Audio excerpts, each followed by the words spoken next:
আপনি নামাজ পড়তেন না, পানি পড়া খেয়া কি লাভ? আপনি নামাজ পড়তেন না, হুজুর মাথা একটু মুচ্ছা দেন, কি লাভ? আপনি সুদ খাইবেন, হুজুর একটু কাসন পড়া দেন, কি লাভ? আপনি ঘুষ খাইবেন, হুজুর একটু তেল পড়া দেন, কি লাভ? কোনো লাভ নাই। গর্তের ভিতরে ইঁদুর রাখিয়া উপরে দিয়া মুখ মারিয়া দিলে ইঁদুর আরেক জায়গা দিয়া বের হয়ে যাবে। আপনার ভিতরে হারাম, তেল পড়া কাসন পড়া যত দিবেন আপনার ইমান অটোমেটিক চলে যাবে। ইমান ধরে রাখতে পারবেন না। ইমান ধরে রাখতে হলে হালাল খান, ইমান ধরে রাখতে হলে নামাজ কায়েম করেন। রাগ করছেন যে হুজুর করতেন একটু কাসন পড়া নিতাম, তেল পড়া নিতাম, পানি পড়া নিতাম, মাথাতে একটু হাত দিয়ে দিত, সেটাও হুজুর এই যে না করিয়ে দিল। নিবেন। তবে বাবাজিরা, কোন ছাত্র ছাত্রী যদি সারা বছর লেখাপড়া না করে, পরীক্ষার সময় যদি বলে হুজুর দোয়া করেন, দোয়া করেন, কোরআন খতম করায়, সাবা খতম পড়ায়, খতমে খাজাগান পড়ায়, ফুলতলি সাবারে আনিয়া দোয়া করায়, কিন্তু এই ছেলে এই মেয়ে কখনো পাস করবে না। কেননা সে সারা বছর পড়ে না, কোনো দোয়া কাজে লাগতো না। আর যদি সারা বছর লেখাপড়া করে তাহলে পরীক্ষার সময় দোয়া কাজে লাগবে। ঠিক নি? এক বেড়ায় জীবনে বিয়া করে না, তার বউ নাই, সে যদি বলে হুজুর একটু দোয়া করেন আল্লাহ যেন একটা ছেলে দেয়, হইবনি? কেন? এতে বউই নাই, এতে সন্তান হইব কইতে? নামাজ নাই, দিনদারি নাই, আল্লাহর ভয় নাই, আমল নাই, হালাল নাই, হালাল হারামের তমিজ নাই, যত দোয়া করবে না কোনো কাজে লাগবে না। একটু চিল্লিয়া বলেন না নাউযুবিল্লাহ।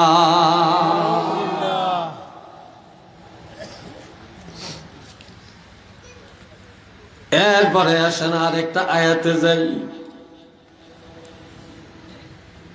দুই ব্যক্তির কাছে যায় যদি দোয়া চান, কয় ব্যক্তি? কথা কয় না।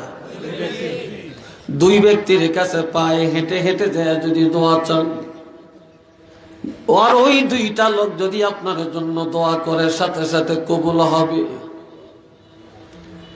আমি নেসার আহমদের দোয়া কবুল হবে কিনা সন্দেহ আছে, গজনবী সাহেবের দোয়া কবুল হবে কিনা সন্দেহ আছে, ফুলতুলি সাহেবের দোয়া কবুল হবে কিনা সন্দেহ আছে, কিন্তু দুইটা লোকের দোয়া কবুলের মধ্যে সন্দেহ নাই। যার আসরের নামাজ কাজা হয় না, যার ফজরের নামাজ কাজা হয় না, যার আসরের নামাজ কাজা হয় না, যার ফজরের নামাজ কাজা হয় না, এই লোকটা যদি হতমূর্খ হয়, এই লোকটা দোয়া করলে সাথে সাথে কবুল হয়ে যাবে। সুবহানাল্লাহ।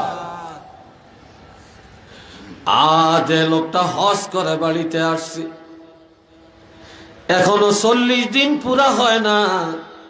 এই 40 দিনের মধ্যে যদি দোয়া করে সাথে সাথে কবুল হয়ে যাবে। উচ্চ আওয়াজে বলেন না সুবহানাল্লাহ।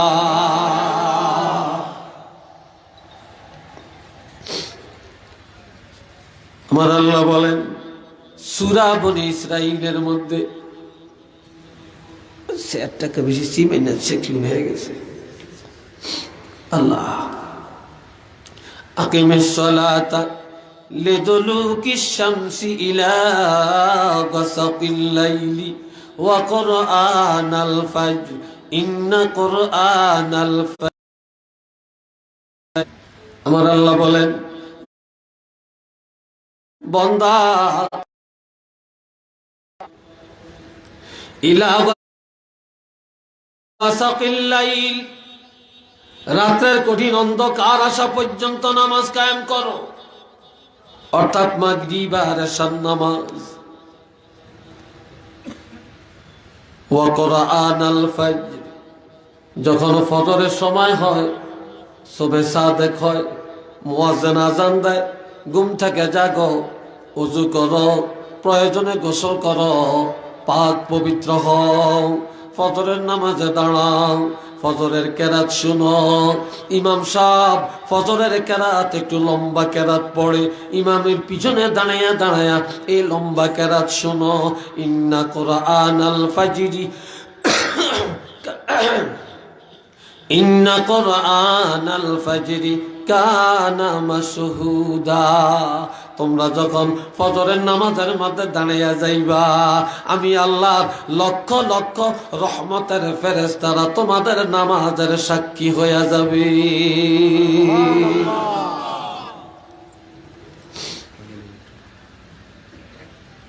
আল্লাহ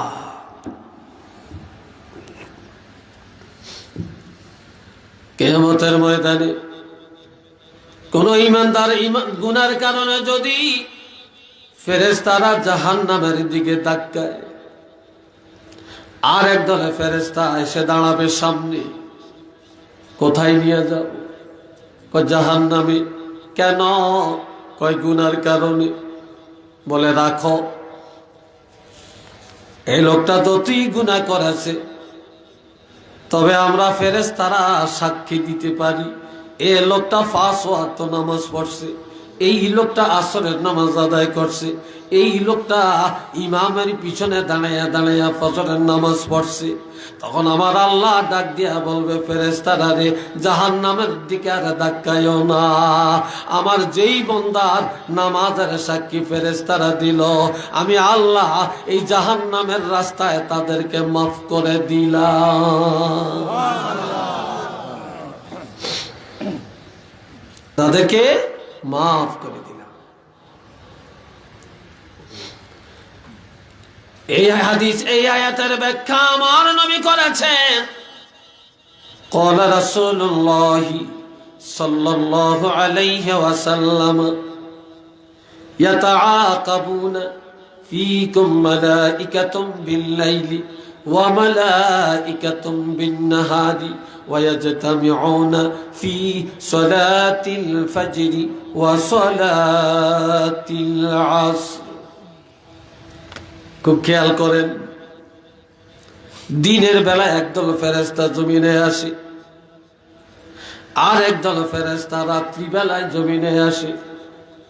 এই দুই দল ফেরেশতা মিলিত হয় আসরের নামাজ আর ফজরের নামাজে।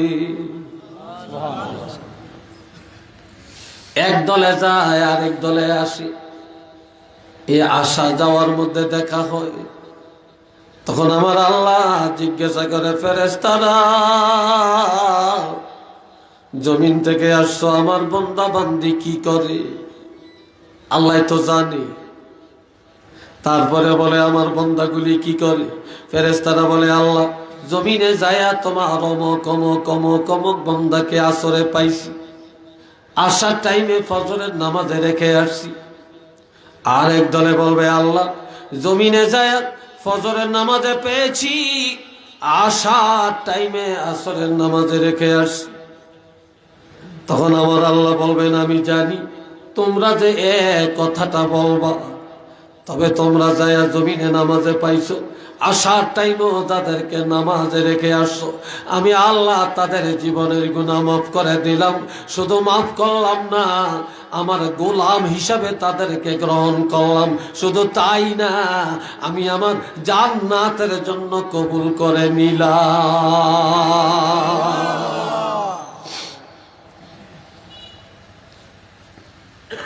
দুঃখে কলিজা ফাইটা যায়। মুসলমান ব্যবসা করে, নামাজ নাই। মালিকে যদি নামাজ পড়ে, কর্মচারীর নামাজের খবর নাই। হোটেলের ম্যানেজার সাহেব আজান হলে মসজিদে যায়, কিন্তু বাবুর্চি আর হোটেল বয় তাদের নামাজের খবর নাই।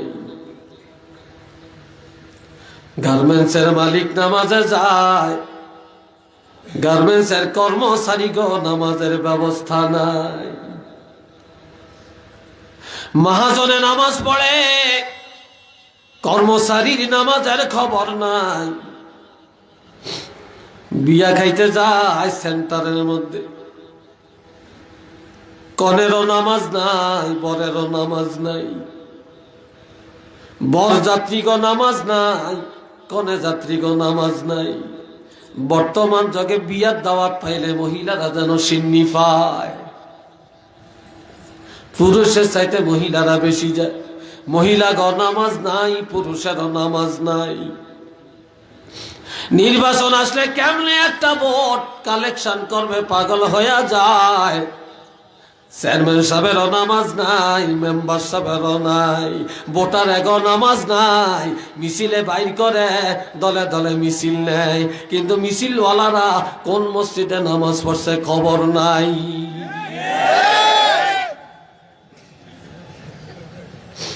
চেয়ারম্যান সাহেবের দেখেছে, এটা জোরে কইছেন কেন? হ্যাঁ, আমি কোনো চেয়ারম্যান সাহেবের দিকে কই না, আমি তো এটা কোরআন হাদিসের কথা কই। কথা ঠিক না? আর চেয়ারম্যান সাহেব আমার বন্ধু মানুষ, খাতিল্লা কোন আজকের খাতিল্লা না, পুরান খাতিল্লা। এটা আমাদের সাথে দেখছি, দেখা কথা। ভাইরা রে, আমার দরবারে যায় 100 জন দরবারে বসে। দরবার বুঝেন? সালিশ, পঞ্চায়েত। নামাজের সময় হয়, আজান দেয়, সভাপতি বলে নামাজটা পড়তে যান। কেউ যায় টানতো, কেউ যায় পেশাবের নাম দিয়ে যায় বইয়া থাকে, কাপড়টা উঠাইয়া দেখায় হেঁটে পেশাব করতে গেছে, অর্থাৎ নামাজ পড়তো না। কি কথা ঠিক কিনা? আবার কেউ যায় গোল মিটিং করে, 100 জনের মধ্যে 2-1 জনে নামাজ পড়ে, আর বাকি জনের নামাজের খবর নাই। একটু চিল্লিয়া বলেন না নাউযুবিল্লাহ। স্বামী নামাজ পড়ে, বেগমের নামাজ নাই। আবার অনেক বেগমেরা নামাজ পড়ে, স্বামীর নামাজ নাই। ঠিক কিনা? মা বাপে নামাজ পড়ে, ছেলে মেয়ের নামাজ নাই। আহা, লন্ডনী ছেলে, লন্ডনী বোর নামাজ নাই। প্রবাসী ছেলে, প্রবাসী বোর নামাজ নাই। মা বাপেও কিছু বলে না, ছেলে সংসার চালায়, টাকা দেয়, হেতে ঘর করছে, বাড়ি করছে, তার ঘর বাড়িতে থাকি। কেমনে তারে নামাজের কথা বলা হয়? রোজার দিন মায় পাক করে দেয়, বাবা বাজার করে দেয়, আর প্রবাসী ছেলে আর বউ 2 জনে টোনাটনি করিয়া খায়। একটু চিল্লে এখন না নাউযুবিল্লাহ।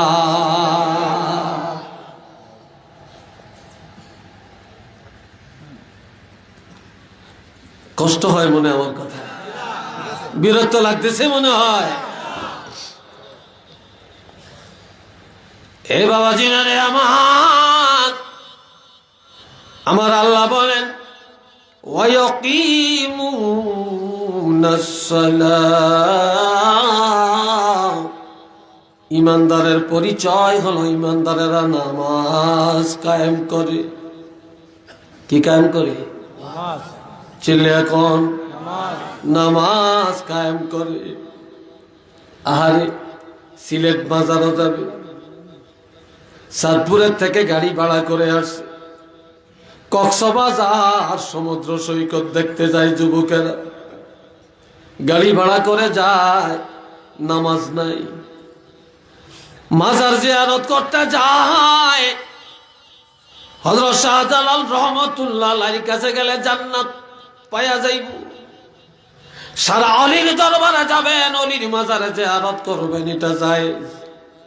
তবে আল্লাহ কয় না যে তুমি ফরজের গলায় ছুরি দিয়া, তুমি নামাজ কামাই দিয়া, রোজা কামাই দিয়া খালি অলির মাজারে জিয়ারত করিয়া ফলা চাও, বিদেশ যাওয়ার জন্য চেষ্টা করো, এটা আল্লাহ কয় না। আমার আল্লাহ বলে তুমি নামাজ পড়ো, এরপরে দোয়া করো, এরপরে অলির দরবারে যায়া জিয়ারত করিয়া অলির উসিলায় চাও, আল্লাহ দান করবে।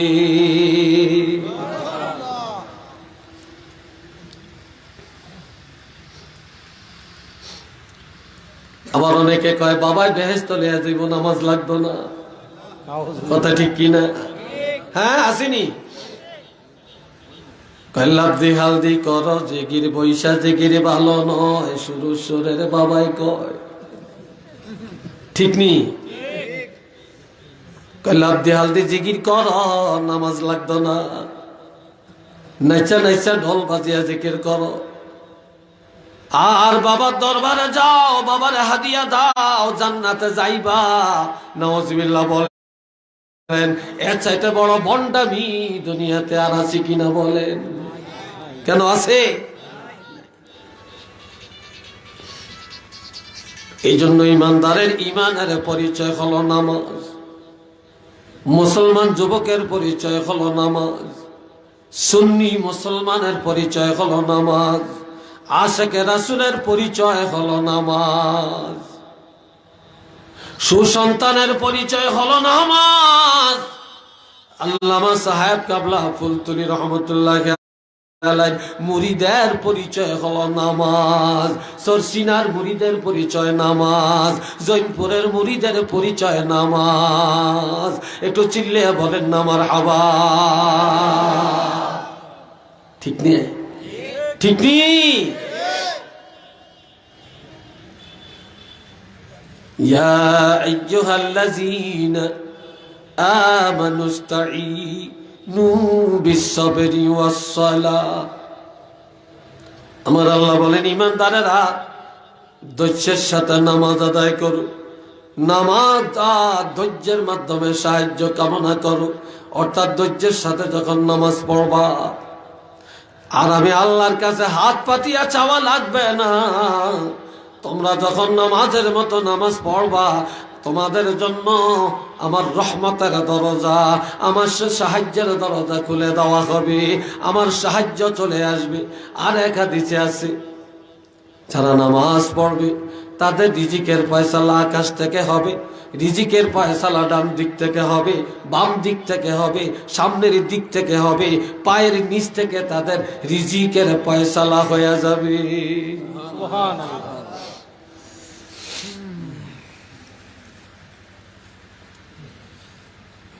عن أبي هريرة رضي الله تعالى عنه قال قال رسول الله صلى الله عليه وسلم لو أن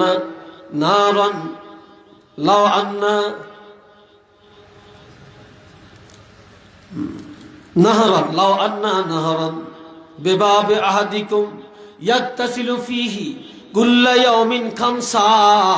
الله أكبر বলেন না? আল্লাহু আকবার। খিদা লাগছে আপনাকে? চিনি খাওয়াইম তো। চিনি খাইতেন না তো? জোরে কর না, পেটে খিদা লাগুক। জোরে কর আল্লাহু আকবার।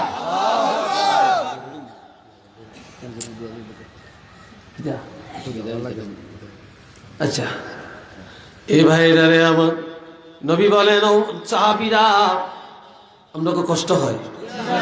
কি বলেন, বিরক্ত লাগছে নাকি?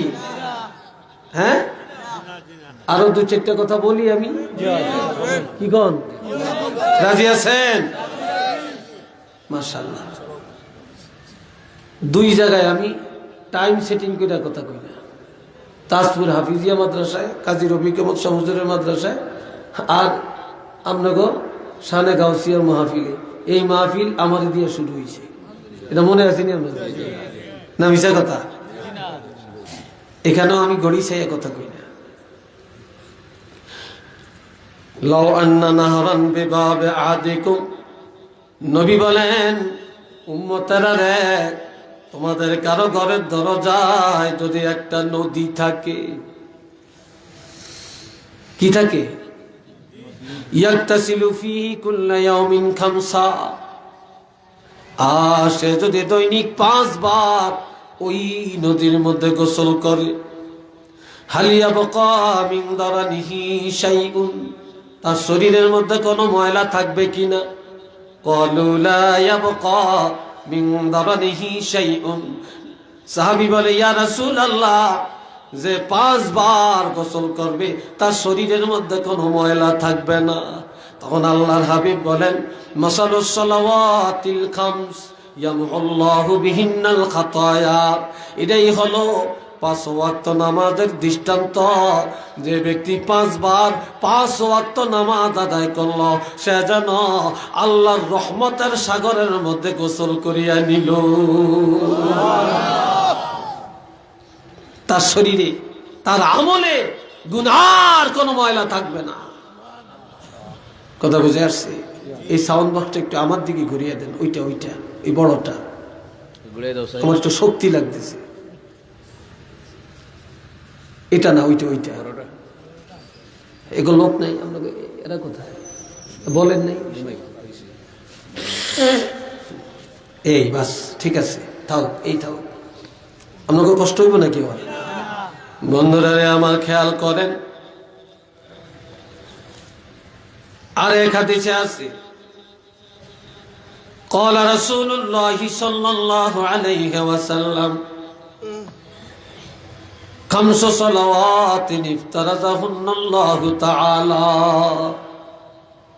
ও দুনিয়ার ঈমানদারেরা, আল্লাহ পাক দৈনিক 5 ওয়াক্ত নামাজ তোমাদের জন্য ফরজ করেছেন। মান আহসানা ওযুহুন্না, যে ব্যক্তি নামাজের আগে ভালো করে ওযু করলো। এই যুবকরা কথা বলেন কি, নামাজের আগে ওযু করা লাগবে নি? একটু জোরে বলেন। ওযু ছাড়া নামাজ হবে নি। যে লোকটা গোসল করলো তার ওযু করা লাগবে নি? কই পাইছেন আপনারা? কোন হুজুরে কইছে? আপনি যদি ফরজ গোসল করেন, 3টা ফরজ আদায় করেন, আপনি যদি কুলি করেন গড়গড়ার সাথে, নাকে পানি দিয়া নাকটারে ধুইয়া নেন, সমস্ত শরীরের মধ্যে পানি দিয়ে গোসল করেন, এই 3 ফরজ যখন আদায় করবেন তখন আপনার শরীর পাক হয়ে যাবে। আপনার শরীর পাক হয়ে গেলে নতুন করে আর আপনাকে ওযু করা লাগবে না। শরীর পাক। যেহেতু নামাজ পড়ার জন্য ওযু করো এই কথা নাই, আছে নামাজের জন্য পবিত্রতা অর্জন করো। কথা ঠিক কিনা? পবিত্র হও, এটা আছে। এই জন্য আমার ভাইয়েরা, আরকান আহকাম 13 ফরজ, তার মধ্যে প্রথম ফরজটা হলো শরীর পাক। প্রথম ফরজটা কি? শরীর পাক। এই শরীর পাকের ওয়াদা আমি একটু পরে করব ইনশাল্লাহ। এখন আপনি গোসল করলেন, শরীর পাক হয়ে গেছে, নতুন করে আর ওযু করা লাগবে না। আর আপনি যদি ফরজ গোসল না হয়, আপনি যদি পবিত্রতার জন্য গোসল করেন, তবে গোসলের আগে ওযু করে নেওয়া সুন্নত। যদি ওযু নাও করেন, আপনি যদি পুরা শরীরের মধ্যে পানি দিয়ে ধৌত করে শরীরটা পবিত্র করে ফেললেন, এখন আর আপনি যদি ওযু নাও করেন তারপরও আপনি নামাজ পড়লে হয়ে যাবে, আপনার আর ওযু করার প্রয়োজন নাই। যদি কেউ করে তাহলে নিয়ত রাখতে হবে যে আমি অধিক সওয়াবের জন্য করতে আছি।